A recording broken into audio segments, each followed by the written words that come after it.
kajian-kajian standar, kajian-kajian yang tidak berlebihan, yang senantiasa disampaikan oleh para penceramah, ya seperti itu biasanya. Nah, tapi sesuai dengan judul yang saya bawa, itu adalah di balik Ramadan. Di balik Ramadan.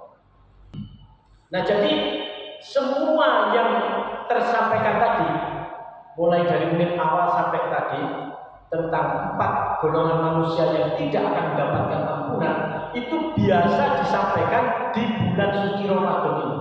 Tidak ada yang aneh, tidak ada yang luar biasa. Nah, sementara yang saya bawa di sini adalah di balik Ramadan. Nah, di balik Ramadan itu apa? Ya tentu yang tidak seperti yang biasa disampaikan ini. Apa yang di balik Ramadan itu? Mari kita lihat. Saya membaginya ada 3 hal. Yang pertama,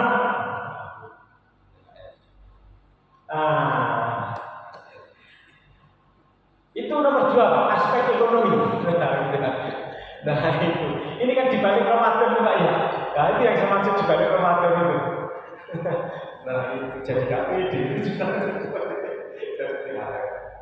THR itu langsung aja masuk ke situ lah ya. Aspek yang pertama itu loncat ke aspek ekonomi. Ada tokoh sosok yang namanya, waduh kok ya lupa. Siapa Pak ya? Sugiono, Susastro, Witno Suprapto, siapa itu? Menteri Keuangan di era itu. Jadi pencetus THR Pak. Mohon maaf dicarikan. Oh tidak apa.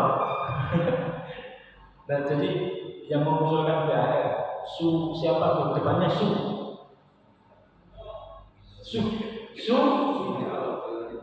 Oh bukan.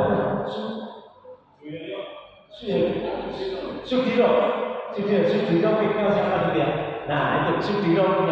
Ini pada tahun sekitar 54 kalau nggak salah ya. Nah 54.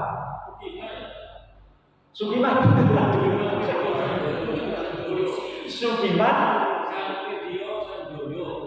Ah itulah Sugiman.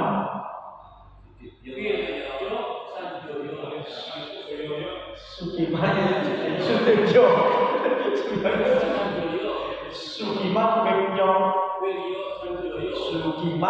Wiryo Sanjoyo. Nah nanti kalau salah dilihat. Orang inilah ceritanya di balik Ramadan yang bikin heboh seluruh Indonesia dengan ini. Awalnya dia punya ide tahun berapa itu ya, 50 berapa? Tahun 51 bahwa karena ada hari raya diberikanlah untuk ASN PNS itu sumbangan atau pinjaman sebesar 3 bulan ke depan harus diganti. Terus akhirnya itu tidak pinjaman tapi diberikan untuk memperkuat daya beli masyarakat di masa setelah Ramadan.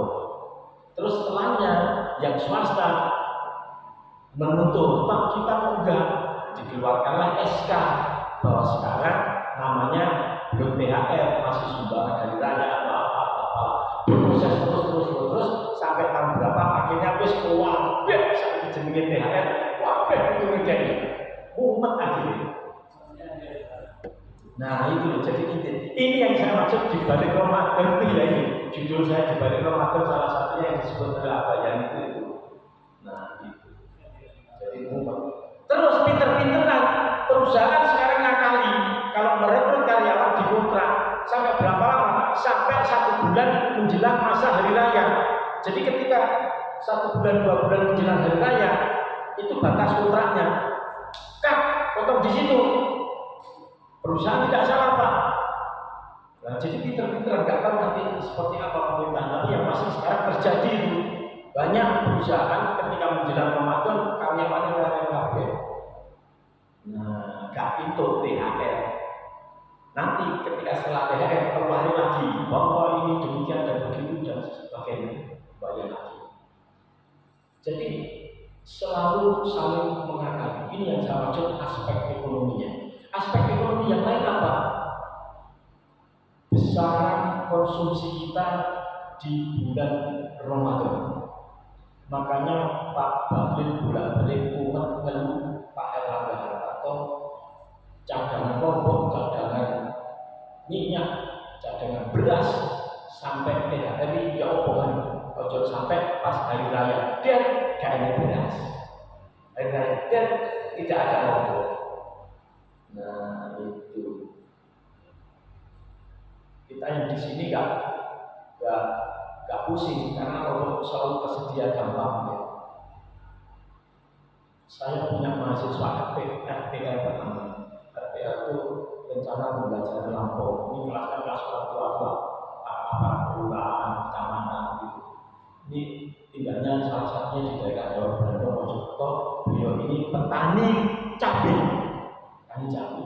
Tahu Pak, kita kan biasanya terdengar harga cabai berapa?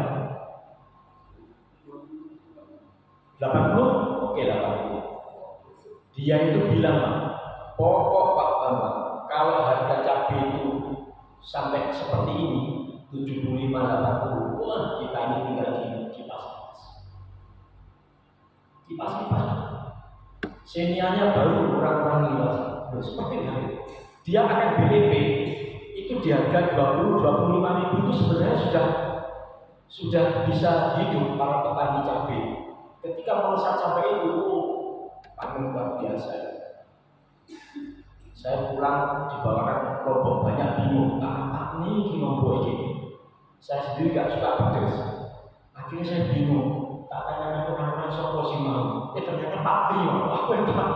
Jadi kelompok seperti banyaknya. Saya bingung tak pikir coba wajar akhir Pak Trio gelem Pak Trio. Ya wes kene tak boleh. Bisa gue.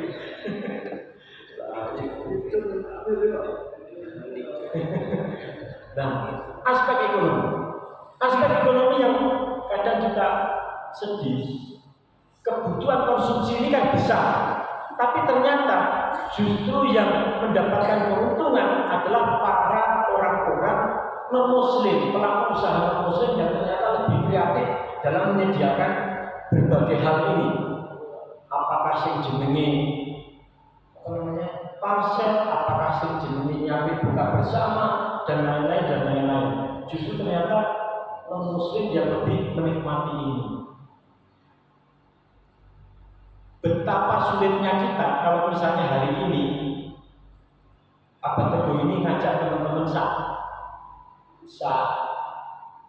jamaah Baitul Salam, ayo nanti malam kita nanti sore kita buka bersama, misalnya gitu ya. Cari tempatnya. Dijamin sulit Pak mendapatkan tempat itu. Pasti apa? Sudah penuh. Sulit itu. Nah, ini aspek ekonomi yang kita maksudkan di sini. Konsumsi atas bahan bakar dan sebagainya. Ini begitu tidak mudah ya. Jadi atas aspek ekonomi. Jadi ada yang masalah THR, ada masalah kecukupan pangan dan lain-lain. Yang kedua itu adalah aspek sosial. Aspek sosial itu seperti ini. Karena ada Ramadan, biasanya diawali dengan libur awal Ramadan anak-anak sekolah. Ibu bapak mungkin tidak mencermati yang terjadi, jangan jauh-jauh di sekitar kita. Kalau ada liburan di awal Ramadan pada jam-jam sahur setengah 3, jam 3, jangan jauh-jauh. Kalau sekolah libur, datanglah ke Gading Pajar. Tahu yang terjadi? Banyak Pak, balap liar, siap semuanya. Saya pernah di sini. Nah, itu. Padahal yang dikejar polisi itu buyar, pulang di sana, buyar. Nah, ini namanya aspek sosial. Kita tidak menyalahkan Ramadan yang lain, tapi perilaku dari mereka yang salah memanfaatkan waktu. Aspek sosial yang lain, kalau ada anak-anak menyalakan petasan yang hari-hari biasa tidak ada, akhirnya di situ ada petasan. Petasan kalau dinyalakan di lapang, tanah lapang sebenarnya tidak terlalu masalah. berbahaya. Das naik, nah percikannya kan bisa turun ke mana-mana ini. Itu yang kita sebenarnya aspek sosial. Jadi ada bentuk-bentuk aspek sosial yang demikian yang perlu dipahami, dicermati baik. Yang ketiga, ini di balik Ramadan ini adalah tentang eksternalitas. Eksternalitas itu orang yang tidak terkait dengan bulan suci Ramadan, tapi dia akhirnya kena dampak dari Ramadan ini. Dia sebenarnya tidak ada kaitannya dengan Ramadan, tapi kena dampak dari Ramadan ini. Dampak ini bisa positif, bisa negatif. Nah itu masalahnya. Yang positif, contohnya tadi, kalau misalnya ada orang non-muslim yang tidak ada kaitannya dengan Ramadan, tapi dia dapat pesanan kue, pesanan jajan, pesanan pastel dan lain-lain. Wah, kita kalau pas Ramadan gini sangat penuh waktu pesanan dan lain-lain. Dia mendapatkan eksternalitas positif. Bentuk-bentuk yang demikian.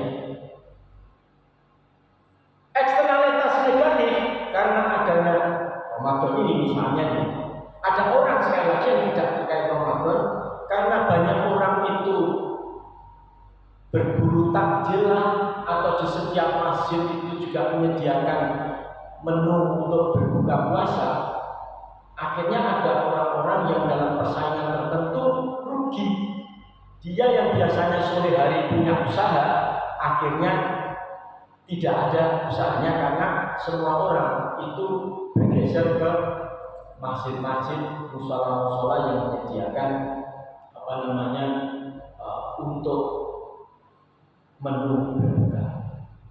Jadi dalam pemahaman yang saya maksud di balik Ramadan ini ada tiga aspek sosial, aspek ekonomi, kemudian eksternalitas.